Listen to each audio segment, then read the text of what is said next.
Hey everybody, what is up? We're going inside the goat pool today and check out what I dug up.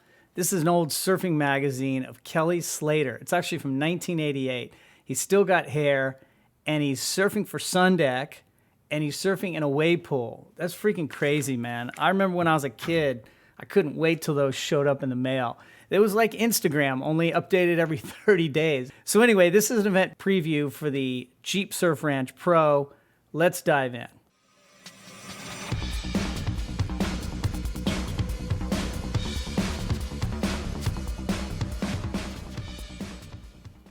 Hey everybody, it's Old Surf Dad, camped out in front of the surf ranch.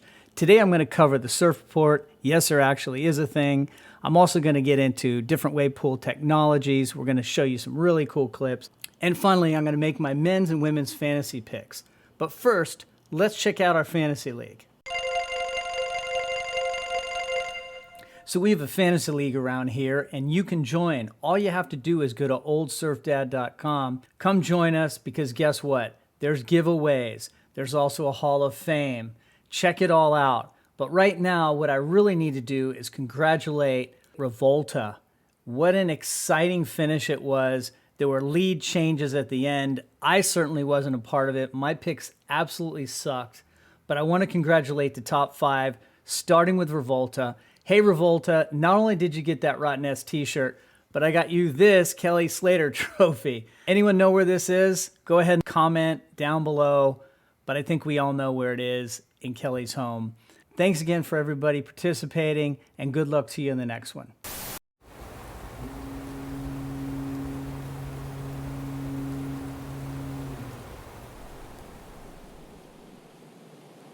So I never thought I'd see something like this, but this is an actual surf forecast from Surfline for the surf ranch. And guess what?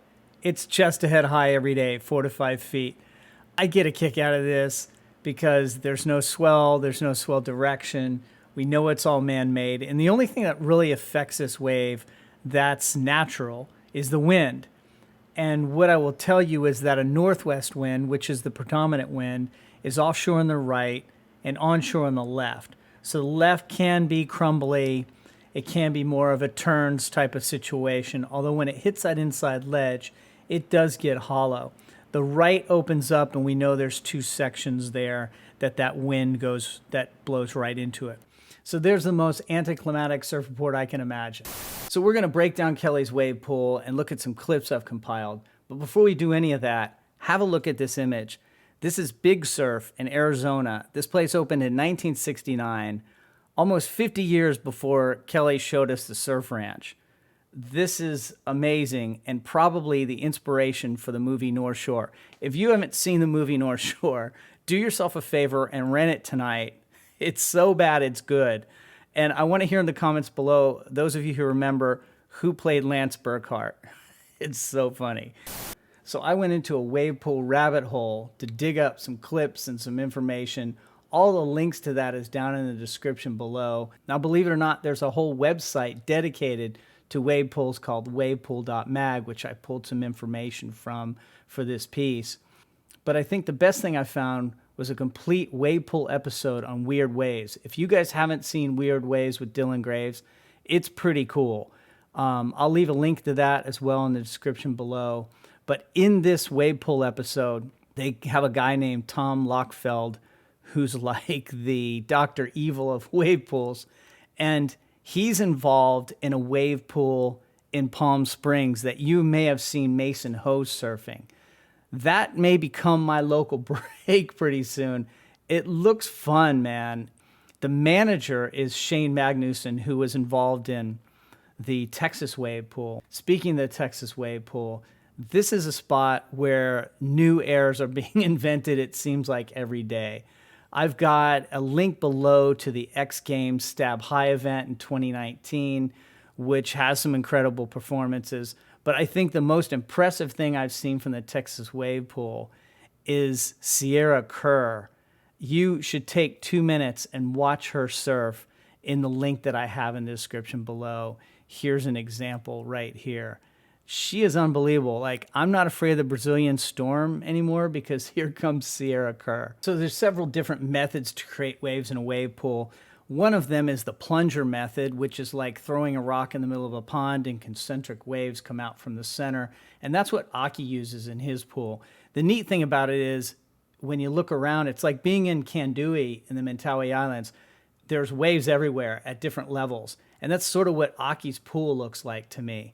I think the one that holds a lot of promise is the Korean wave garden or wave garden technology in general. And there's a fluff piece down below that's interesting to watch. I believe what they're using is a pneumatic device. It's blowing air to create waves, and it gives you a lot of waves. And these two methods I've just talked about give you hundreds of waves a day, whereas Kelly's pool is using the foil, which needs to be reset each time. And because of that, you only get 120 waves in a day. The advantage, however, is there's a lot of control. You can change the foil, the depth, the angle, the speed, and create a lot of different types of waves. I've not seen a barrel quite like Kelly's in any other pool. Having said that, the Texas wave pool, I've not seen an air wave anything close to that. So each one has its advantage, and I think the technology's just going to get better. What's it going to cost to surf Kelly's wave pool? In the high season, I'm going to take high season. I got some notes here. It's 50 grand per day, right? If you get a group of 10, that's 12 waves per person. That's going to cost you $415 per wave. I don't know. It's just out of reach for a lot of people, but it sure would be a dream. I can't wait to see what's coming with this.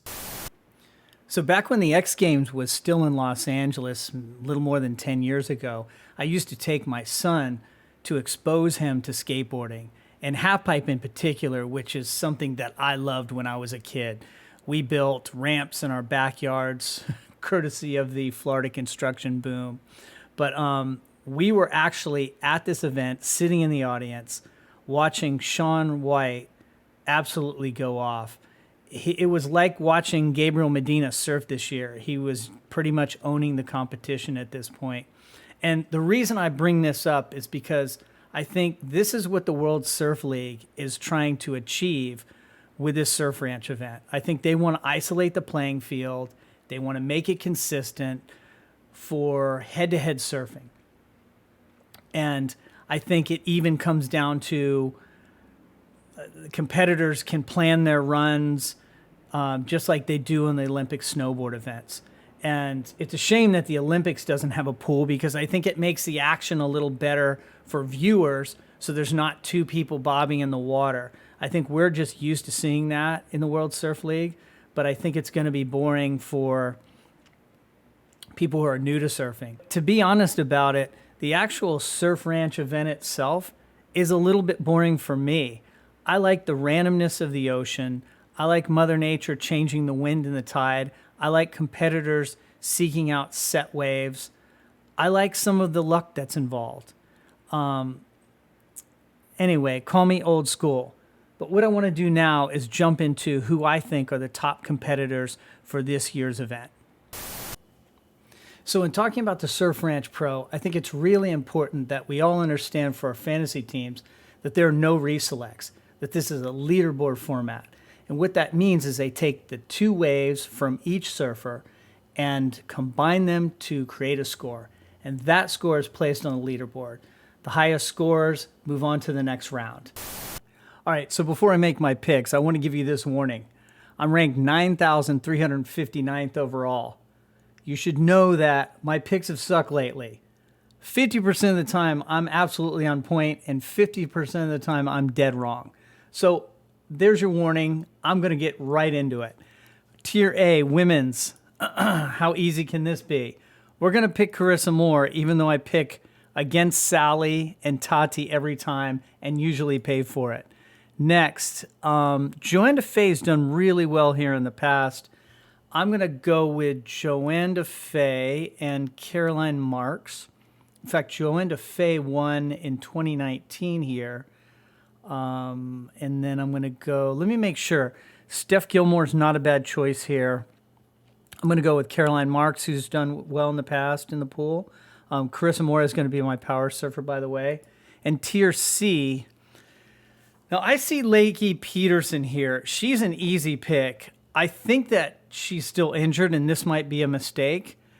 If that's the case, I'll probably switch to Sage Erickson, who is sponsored by Outer Known, and I know has done some laps in the pool lately.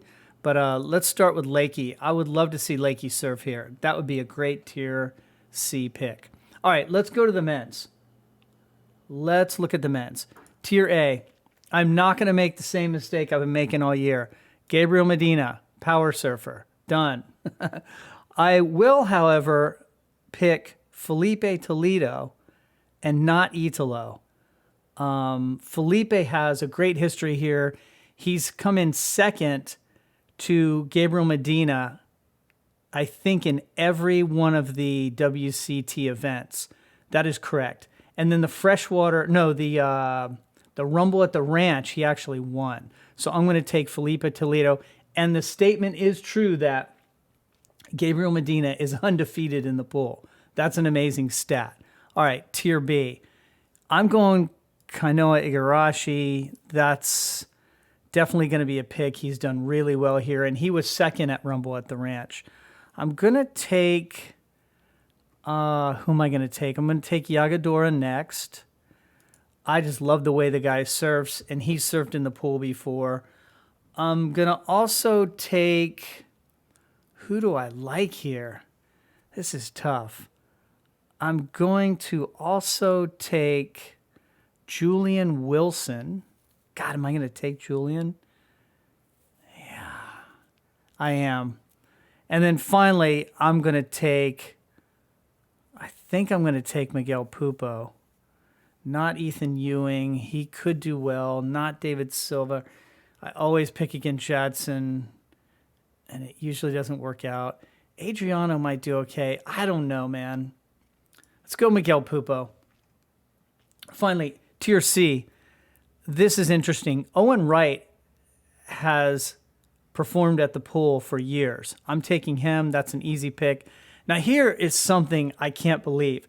Chloe Andino is actually listed in here, as is Kelly Slater. I would take both of them, but I don't believe that's true. I think they've made a mistake. I think the WSL threw them in there. But if they're surfing this event, I would just pick them for fun. In fact, let's see. I'm going to take Pedersen Crisanto if not, but let's take Kelly. It's for fun. I seriously doubt that Chloe Andino is in there, and I think I'll have to repick my Kelly pick. But there it is. Those are my picks, everybody. Hey, thanks for watching the video. I want to also let you know how much I appreciate all the new subscribers. I really just dig doing this. I love surfing, and it's fun to watch the WSL. So, hey, everybody, thank you, and I'll see you on the next video.